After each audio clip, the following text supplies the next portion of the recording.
Hi! Today is the first day of the last week of school, so we are rolling with things. It was pajama day because, of course, the last week of school has to be a spirit week. So makeup is very simple, outfit is very simple. I'm still in my pajamas. Not the ones that I slept in. I actually changed into like clean ones to go to school, but we are just rolling. We're just rolling. Mental clarity is finally returning now that I've finished like report cards and all of that stuff, and I will be going home on Thursday.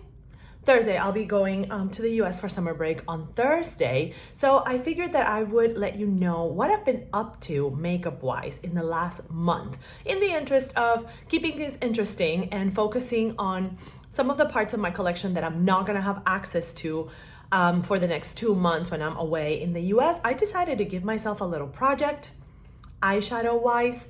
So for the last month, I have only been using the 3 smallest eyeshadow palettes in my collection and the 3 largest eyeshadow palettes in my collection. So today I figured I would show you what those look like and what my usage patterns were. I found them quite revealing. If you haven't been here in a while, you may have noticed that my handle is different. Now my handle is Joe Sparkly. Same content as always, except for the fact that my handle has changed on both YouTube and Instagram. You can find me at Joe Sparkly. Same tomfoolery as always. Expect the same nonsense. Expect the same love for sparkly things. Sometimes we will talk about cars that spark. So there's a Parks and Recreation joke on the name. If you know, you know, maybe. But let's get into the eyeshadows because this has really been kind of an interesting experiment, and because I am terrible at names, I decided to call this Project Big and Small. And again, the criteria was just the 3 smallest eyeshadow palettes in my collection by size or number of eyeshadows in them, and the 3 largest by number of size or eyeshadows in them. So let's start with the 3 smallest, which are these 3 guys. So first off, we have my very busted Natasha Denona Mini Nude palette. As you guys know, this palette is on its retirement year. I am going to just use it for the next year, and then I will be decluttering it at the end of the school year 24-25. So next June, this will go to palette heaven. As you can see in the shimmers, there are quite a few dips. And in this month, which by the way is basically between May 12th and June 13, slightly over a month, I've used this little palette 6 times. This is like a warm neutrals dream. I mean, it's just really, really easy to put looks together. This is the shade that I use most often. And of course, this one is like the perennial brow bone inner corner highlight. But of course, I also use this as a soft shimmer in my eyes. But I mean, the pigmentation of these shades is really phenomenal. And Natasha knows her shimmers. She knows she's not playing around, right?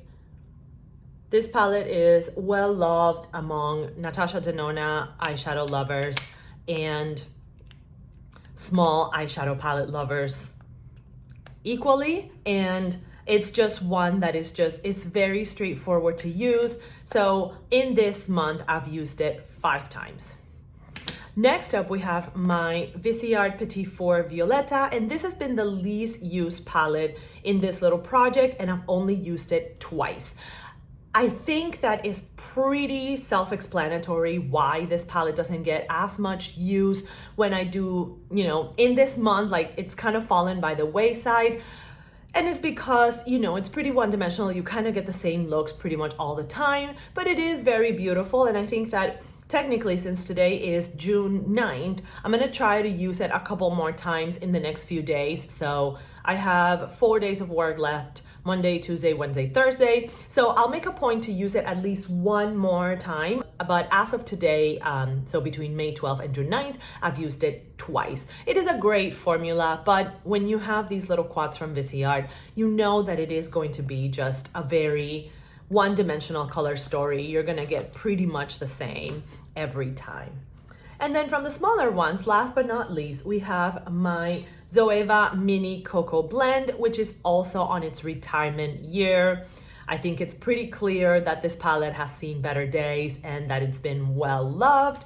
I am noticing, however, that this matte Substitute for Love is seriously losing pigmentation. This was a lot darker. See, you can barely see it on my skin at this point, and I'm not even that tan. So it requires a lot of buildup. So honestly, I'm just trying to get a little bit more use out of it. I'm giving it this next school year. So June 2025, it will go, but I don't even know that it's gonna last that long, I'm gonna be honest. But I have used it 4 times, mostly, again, to use this either as a transition shade or as a soft crease shade is what I have in my crease today. So this one got used 4 times in this almost month. So out of the small palettes, the clear winner is the Natasha Denona Mini Nude. Again, it's just a very straightforward palette to have. If you want very simple but impactful looks, this is a great purchase. Everything that is available that I will be showing in this video will be linked in the description box. Some of my links are affiliate links, so if you do use them, I may earn a small commission. Thank you for supporting the sparkles. Next up, let's move to the large ones. And I think that this is where the numbers started getting really interesting. So the 3 large contenders are first, Natasha Denona Metropolis. This is one of the eyeshadow palettes. This is probably the eyeshadow palette that has the most number of eyeshadows in my collection. I think that there are 28. There are 28 shadows in here. It's quite a lot. Then I have my 2 Pat McGrath holiday palettes. So Celestial Odyssey from holiday 2021 and Celestial Nirvana from holiday 2022. So let's start with the Natasha, and then we can move on to the 2 Pat McGraths. So I have used Natasha Denona Metropolis 5 times in this month. I define use as using at least 1 shadow, of course, not necessarily like creating a whole look with a palette. This I've been using, what have I used? I've used some of the greens because some of the greens here are some of my favorites. The golds and the browns, of course, I've used some of these more corally oranges. I've used this orange as a transition shade because when I go for like warm neutrals looks, I use this orange very, very often. And I think that's been it. But yeah, this area of the palette is like a big favorite for me. So I've used it heavily. And then these oranges I've also used in those 5 looks.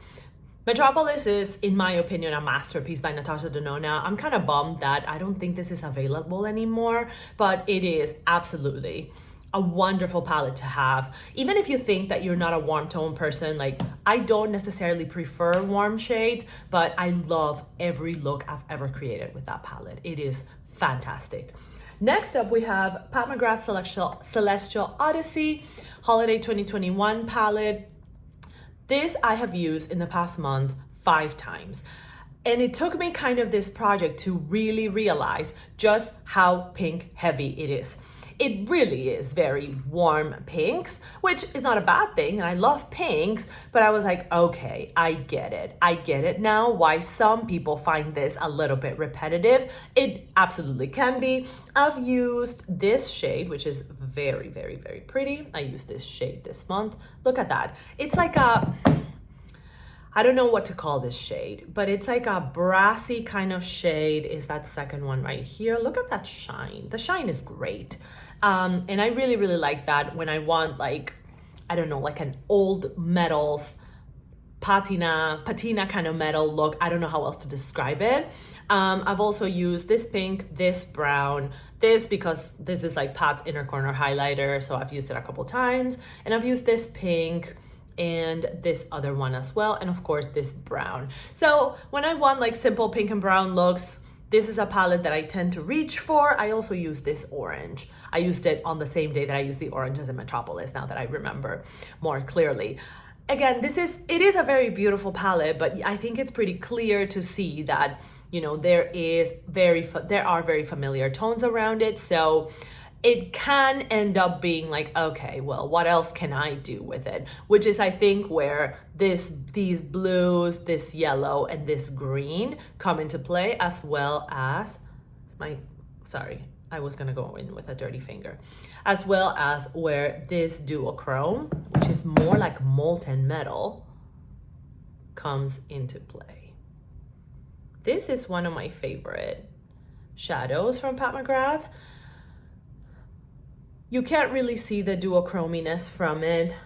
I don't know if it's like lost at this point and it's not showing up, but it's still a beautiful shade.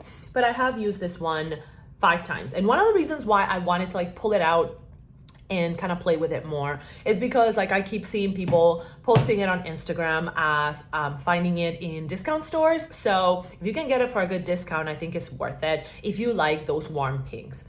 And then I have Pat McGrath Celestial Nirvana, and this palette over the past month I have used 8 times. So this is the clear winner over not just the big palettes, but every palette in this project. This is the one that I've used the most. And I was kind of surprised by that because I've heard other people talk about how they feel like this palette is like hard to like put looks together and that some of the mattes were inconsistent. I haven't had that experience. I think the mattes have worked really, really well. And I don't personally find it that difficult to work with, but I will admit that some of these brighter mattes, I haven't really used that much. Some of those bolder mattes, this navy blue as well. This is the corner that I've used the most, is these 4 cool neutrals, plus this pink and this like golden shade I've used quite a few times. But so far I like the looks quite a bit, and I think that it is more versatile than I thought it was, but it is absolutely, I think, for many people a companion palette, except for this quad. This quad is a neutral lover's dream and it creates beautiful looks. So overall, I've used this palette 8 times, and the fact that I've used it so many times over the course of this month makes me very happy, because the whole point of the project was to give some of those palettes that sometimes might fall by the wayside a little bit more conscious love. But I like variety. I don't like to stick to just one palette for too terribly long. So there were cheats.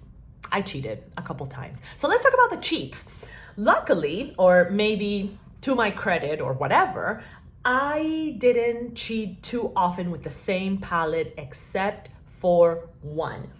This guy was the biggest cheat, which was the Bobbi Brown long wear cream shadow stick in golden pink, and it is what I'm wearing in my eyes today. And I think that the reason why I decided to cheat with this more often than not is because I'm almost done with it, and I'm like, okay, I want to be done with this. Let me just show you what it looks like. There it is. You see how high that shine is? It's really high shine, but it can be buffed on the eyelids for a really, really natural look.